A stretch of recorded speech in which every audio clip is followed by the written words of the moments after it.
Die Okavango Delta is die grootste binnelandse delta in die wêreld en dek 'n area van meer as 16.000 vierkante kilometer.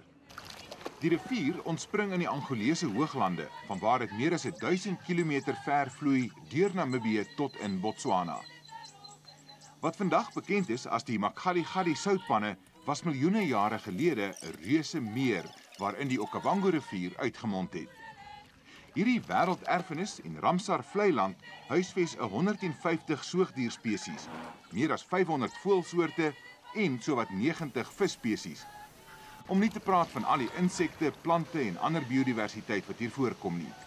Dis 'n ware oase in 'n andersins dorre land.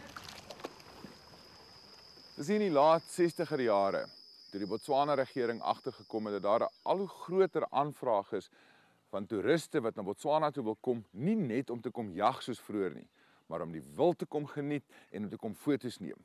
In 1974, in 'n poging om hierdie fototoerismebedryf 'n hupstoot te gee, het hulle toe 'n wet gemaak dat alle jagkonsessies in Botswana 'n permanente kamp moet hê. Hierdie kamp, Santowani, is een van daardie kampe. Hy lê op die oostelike kant van die delta tussen Maun en Moremi. En dis dan vandag nog een van die twee oudste kampe wat hier oor is in die delta. Ook net een van twee kampe waarin jy kan vlieg en ry met 'n kar. Vandag is dit omtrent net per vliegtuig wat jy by die meeste kampe kan uitkom. Ons het besluit om ons hele reis hier te begin, want ons wil graag kyk hoe het kampe verander in terme van hoe hulle gebou is destyds teenoor hoe ons hulle vandag bou. Wat het ons geleer? Nie net in terme van wat ons vir toeriste kan bied nie, maar ook veral in terme van die voetspoor wat ons op die omgewing los. Welcome to Santowani, Santowani Lodge. In 1994, this camp was actually given to the community so that they could actually run it by themselves and get employment and get some money out of their area because they live pretty much within in the area. Die kamp is gebou tussen 'n klomp wat hulle nou noem reënbome. Ek ken hulle as appelblaar, hier's koorsbessies en hier is 'n hele paar baie mooi knoppiesdorings in die omgewing. Dit is 'n mooi plek vir 'n kamp. Maar die voetspoor is wat die verskil maak. Hier het ons die kuierarea. Die voetspoor is nie te groot nie. Grasdak, paar pale, hier's nie eintlik mure nie. Hier's 'n redelike groot sementvloer, maar net 'n halwe muur in die agterkant. Maar nog steeds bakstene en sement wat van elders af ingebring moes word, hier gebou moes word en dit waarskynlik hier gaan agterbly as hierdie kamp eendag nie meer hier is nie. Maar probeer jy nou voorstel 50 jaar of 100 jaar van nou af as die kamp nie meer hier is nie. As mens hier deurloop, dan gaan die bome waarskynlik begin terugkom, maar jy gaan wel oral nog hierdie platformpie sien waar die rondavels gestaan het. Hulle moet nog 'n kragopwekker hê ergens om krag te gee. Hier is al 'n sonpaneel, maar nie genoeg om aan al hulle krag te voorsien nie. Maar dit is eintlik aan die agterkant van wat ons nie kan sien nie, waar die groot voetspoor lê. Hier is byvoorbeeld die hele kombuisarea wat 'n groot baksteen gebou is. Hy lê net agter hierdie pale. En dan is daar ook natuurlik die blyplek vir die mense wat hier werk. Hulle het weer 'n paar strukture daar wat ook nog vir 'n klomp jaar gaan sit.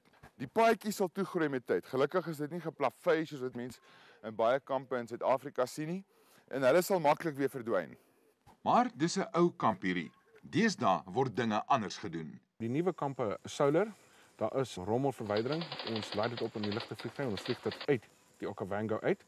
En dit is deel van ook wat ons doen. Die materiaal wat ons gebruik, dit is nie indigenous timber nie. Ons gebruik commercial timber, jou pine, jou eucalyptus en daai tipe goed. En ek weet mense kan jou inheemse woude uitkap en dan dit hervestig, maar dit is 'n baie tydsame proses en 'n proses ook wat mense nog nie heeltemal oorseker is nie. So wat ons dan verkies om te doen, gebruik dan kommersiële timber en dan gebruik dit dan so en bou die kampe daarmee uit. This is Santowani Bush Camp here. Dokter en sy vrou bestuur al twee Santowani kampe. Hierdie nuwer kamp is op 'n baie groener manier gebou as die oue. En natuurlik is die voetspoor baie kleiner. Dis 'n eksklusiewe kamp en hier kan net 'n dosyn mense op 'n slag slaap. En jy sal moet mooi kyk om hom tussen die bome raak te sien. This is very temporary. If you had to break down this camp, you could just literally Easily. take all the canvas down and then the camp would stay standing. Exactly.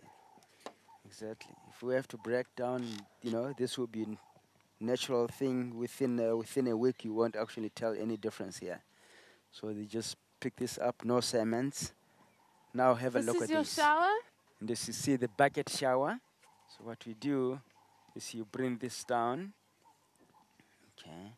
And there's the bucket coming for you to fill it up. Oh, so this is why you've got a swivel Exactly. tank. Exactly. So you got one tap that feed, Pull it then up. you pull it up. Of course, this means that you use a lot less water. That's right. Because Conserve if more you're water. not finished showering, you've got to fill up your bucket again. That's right. So in fact, what we encourage is once you're in, you wet yourself, close it, put Wash. some soap on, and open up and rinse. So you almost use the half of the bucket. Instead of using 20 liters of water in your Yes.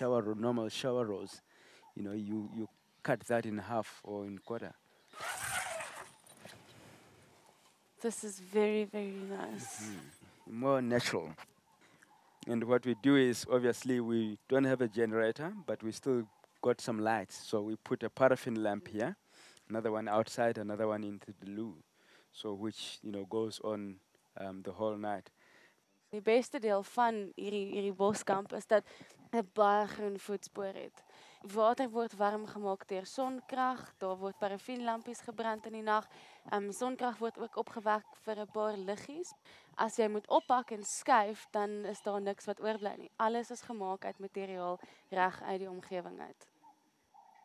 Hier is nou die gemeenskaplike kuierarea. Dit is baie gesellig, dis waar jy sal eet in die aand en waar jy lekker kan koffie drink in die oggend met 'n beskuit. Die coolste ding van hierdie lapa is as jy kyk na die vloer, dit lyk dalk nou net 'n vernielde sementvloer, maar hierdie is gemaak uit 'n mengsel van beesmis en die klei wat jy in termietope kry.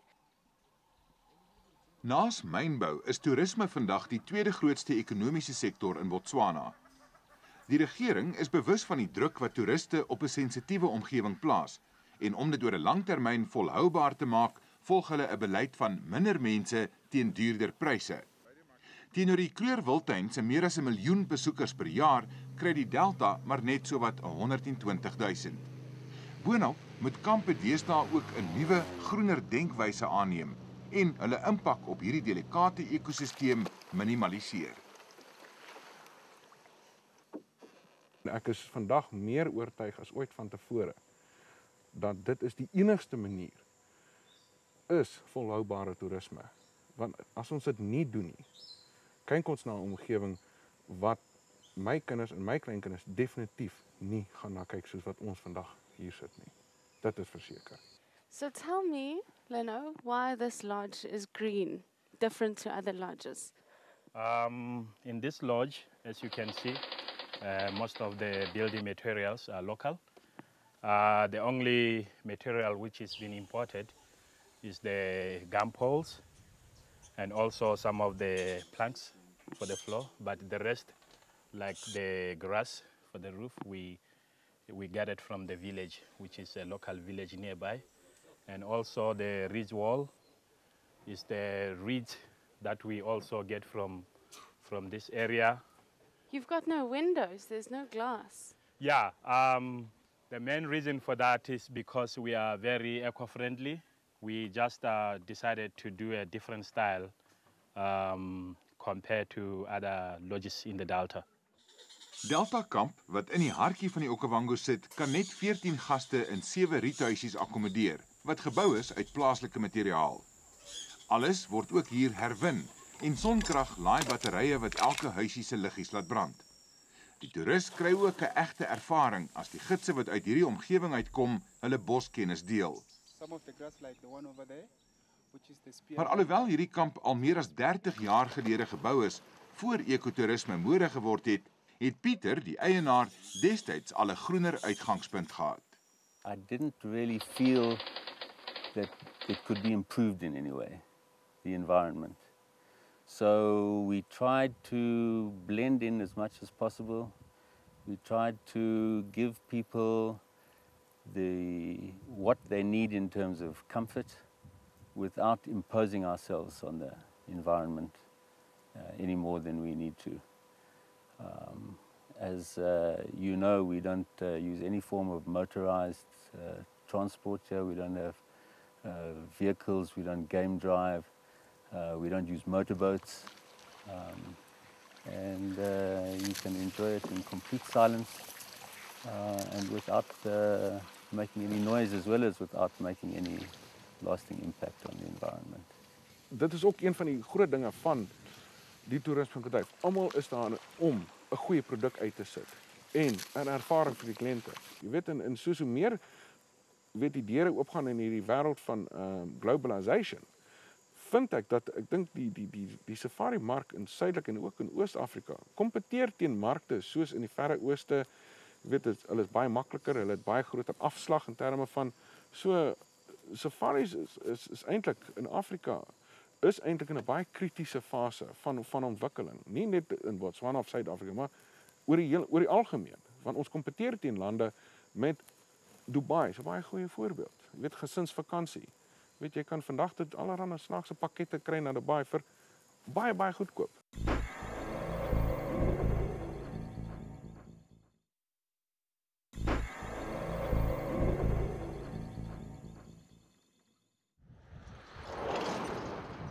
Omdat groot dele van Botswana nie regtig geskik is vir beesboerdery nie, het reuse wildernisgebiede behoue gebly deur die jare. En dit is wat die land vandag so aantreklik maak vir safarigangers. As mens objektief kyk na Botswana, sal jy sien dat dit eintlik maar net een groot woestyn is met hier en daar 'n paar nat moerasagtige kolle.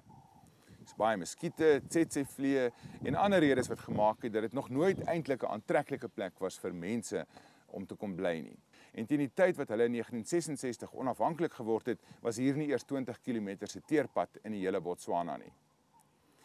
Die ander ding wat hulle op daardie stadium nie gehad het nie, was 'n wêreldekonomie. En hulle moes nou iets ontwikkel wat sou kon maak dat Botswana as 'n jong landjie 'n kans gestaan het om sy plek in te neem in die groot wêreldmark.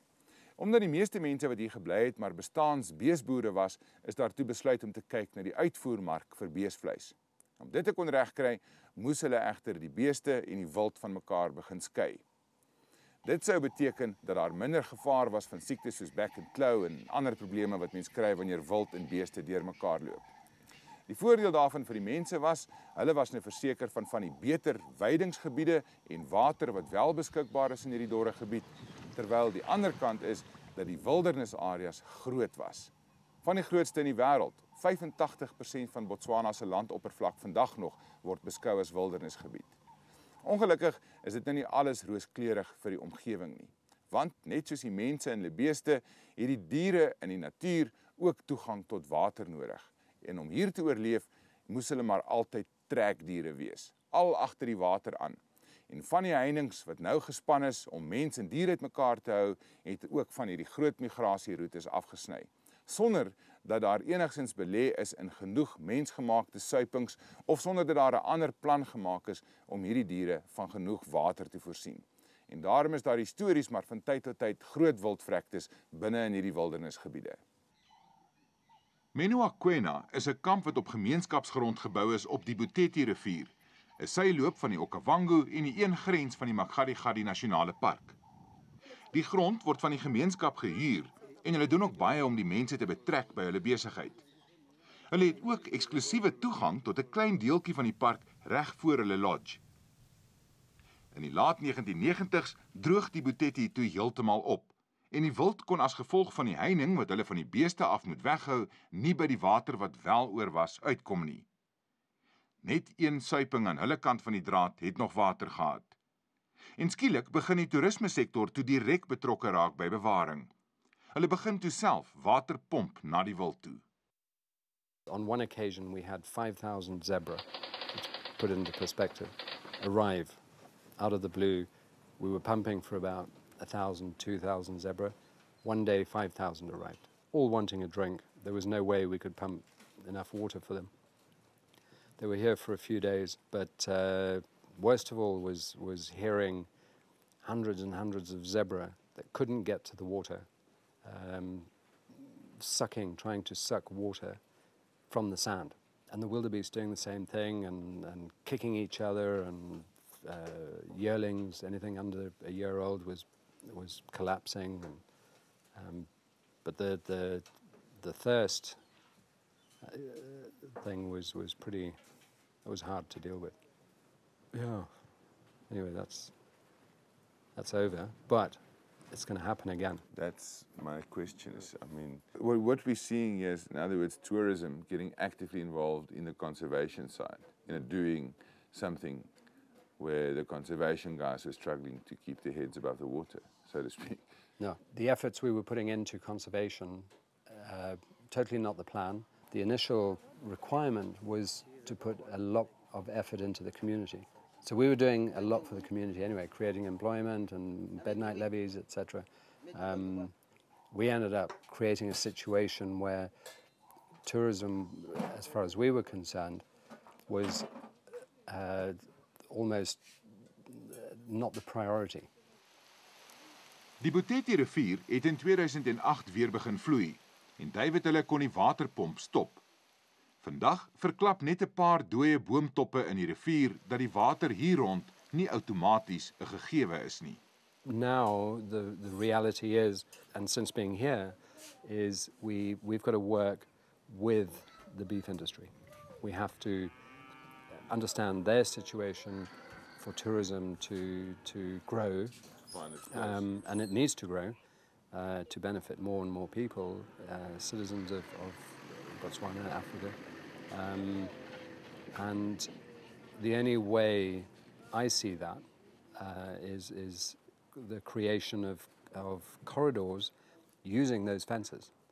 So turning those fences that I perceive to be totally negative, I'm looking at them now as a more positive thing for the development of conservation and tourism, and at the same time for livestock. Regte volhoubare toerisme kyk na 'n situasie in geheel. Dit gaan nie net oor die ligste voetspoor moontlik nie, of hoeveel 'n gemeenskap baat tydens die huurkontrak van 'n toerismebestemming nie. Volhoubaarheid is 'n holistiese benadering tot enige situasie. Want of ons nou wil of nie, elke sektor is geskakel aan die volgende en ons bestaan hang van die delikate balans tussen hulle af.